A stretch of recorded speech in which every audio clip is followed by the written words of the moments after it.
Almost 15 years ago, Amazon first launched the Kindle store, and in that time, they've completely redefined what it means to read a book. They've done this by bringing ebooks to the mainstream, by acquiring Audible, and by using technology to make books incredibly accessible. But now we have the question, are physical books even relevant anymore? And is an e-reader like the Amazon Kindle Oasis worth it in 2021? Hey guys, welcome back to the channel. If you're new here, my name is Aman. I'm a student studying computer science and economics, and on May 15th, 2011, almost a decade ago, my parents first gifted me a Kindle. I was 9 years old, and on that day, I bought my very first ebook, which was a book in the Percy Jackson series. If I had to isolate one aspect of my childhood that contributed the most to my overall development, it would probably be the fact that my parents gave me a Kindle when I was so young and also provided me with an unlimited book budget. Basically, I was allowed to buy and read any book without asking for permission. This one rule opened up an entire world of knowledge for me. And yeah, there were a few books that I bought and didn't end up finishing,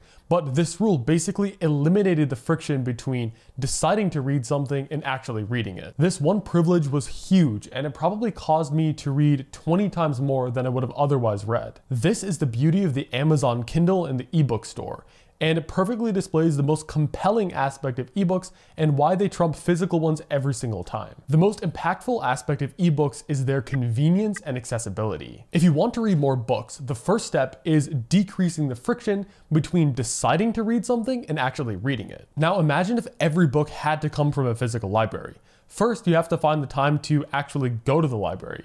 And second, you have to look for it. And half the time it's not even there. This process can take up to a month in between deciding you want to read a book and actually acquiring it. No wonder no one reads anymore. It's just way too hard to actually get physical books. This process may have worked out when you were a kid and the library was just 10 feet away from your classroom, but when you're an adult, you have classes, maybe a job, and not enough time to physically hunt for every single book you want to read. This accessibility is one reason why everyone should be reading ebooks. Nowadays, everyone has a smartphone or a laptop or some sort of electronic device. And if you buy your books online, instead of taking a month, all it takes is a few seconds in between deciding that you want the book and actually reading it. You also have the ability to carry around an unlimited number of books without actually taking up any more physical space. I usually read between 5 to 10 books at a time. Imagine carrying around 5 to 10 large books everywhere you went. It would be impossible, yet I can carry 1,000 books on my laptop easily. Also, because almost every book in existence is on Amazon, there's never a time where I want to read something, but I can't actually find it. Some people say they like the physical feel of reading a book, which you lose when reading ebooks. But the way I see it, when you read, you want to engage with the content of the book. The goal of reading is not the mechanical process of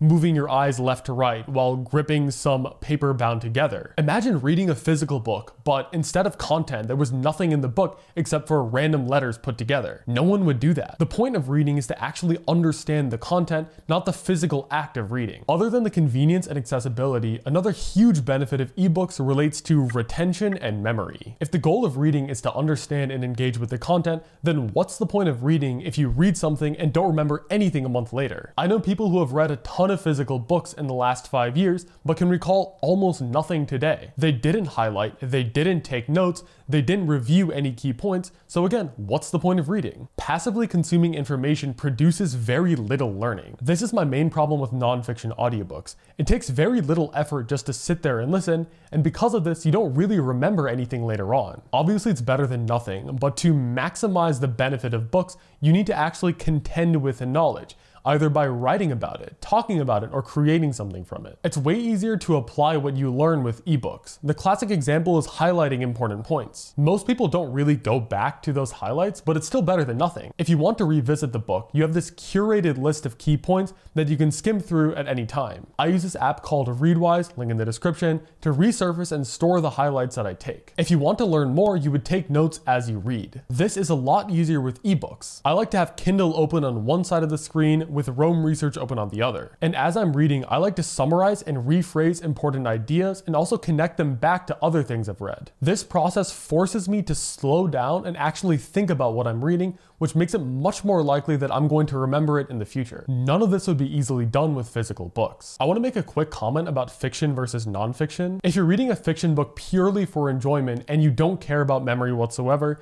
then I guess the case for physical books becomes a lot stronger. I still use ebooks for this because of the convenience and accessibility, but obviously you can have your own preference for the reading experience, which is what fiction is all about. So to summarize this section, there's almost no reason why anyone should be reading physical books in 2021 other than pure fiction readers. The benefits of their electronic counterparts far outweigh the negatives. If you want to read and remember more, go with ebooks.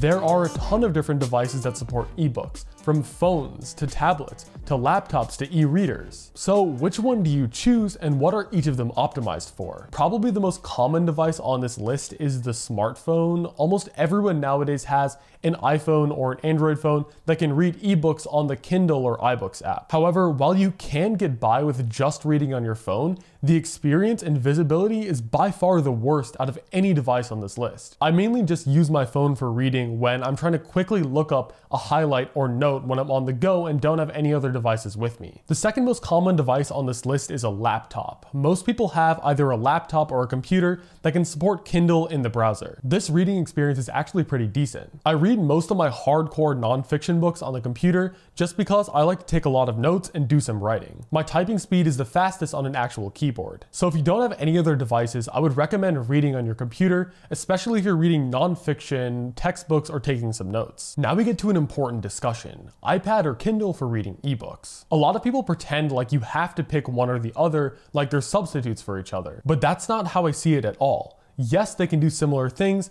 but they're used in very different situations. I see them more as complements to each other. So the beauty about the iPad is that it's incredibly responsive. It's kind of like a mini laptop. The iPad is significantly better for nonfiction, textbooks, and note-taking. Basically, anytime you want to interact with the contents of a book, either by skimming through it or writing about it, you kind of have to do that on an iPad or a laptop. Well, an e-reader like the Kindle Oasis right here is excellent if you're mainly reading for enjoyment, especially before bed. The thing about tablets and laptops is that they have a strong backlight, which can give you pretty bad eye strain if you use them for a long time. However, the Kindle emulates a piece of paper. It feels like you're reading a physical book, and that's much easier on the eyes. You should use a Kindle if you're reading something that you're not really trying to learn from. This could be any narrative style book. I mainly read fantasy and memoirs. Because it's really hard to take notes on a Kindle, I don't really read nonfiction on it. I usually just use it for enjoyment. Okay, to answer the question, iPad or Kindle, they both do different things and don't really replace each other. The iPad is great for reading to learn, like textbooks or nonfiction,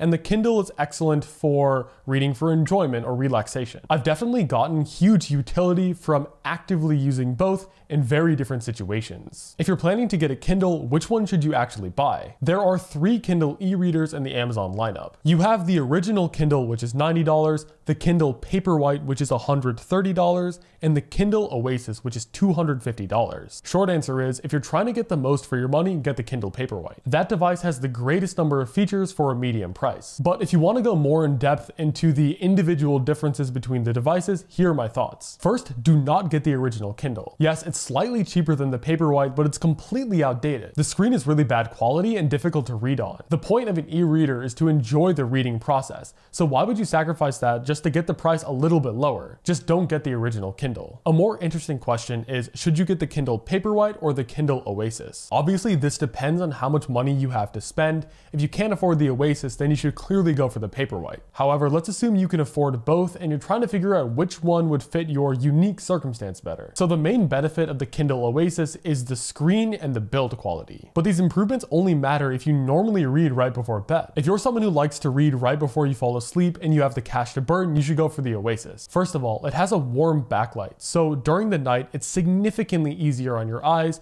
than the normal harsh blue light. If you use an Oasis before bed rather than the Paperwhite, you will fall asleep faster and your sleep will be better. The frequency of light you expose yourself to right before bed is a huge factor towards your quality of sleep. So the fact that it has a warm light is a huge benefit. The second benefit is that the Kindle Oasis is heavily weighted towards one side with physical buttons. If you're reading in bed, this is really good for one-handed use. You can easily turn the pages and hold the device with one hand while also staying underneath the covers. So if you can afford it and read before bed, then the Kindle Oasis becomes a valuable investment. But if you don't read before bed, then the Paperwhite would be just fine. Okay, just to summarize, most people should not be reading physical books in 2021. Ebooks are definitely the way to go. You should only buy Kindle if you're planning to read for enjoyment or don't have any of the other devices. And if you end up getting a Kindle, you should probably go for the Paperwhite unless you're planning to read a lot before bed. If you're interested in learning more about my reading habits, you can watch this video right here about how I rediscovered reading in university and techniques that you can use to read more. Anyway, thank you for watching. A like would be incredible, and I will see you in the next video.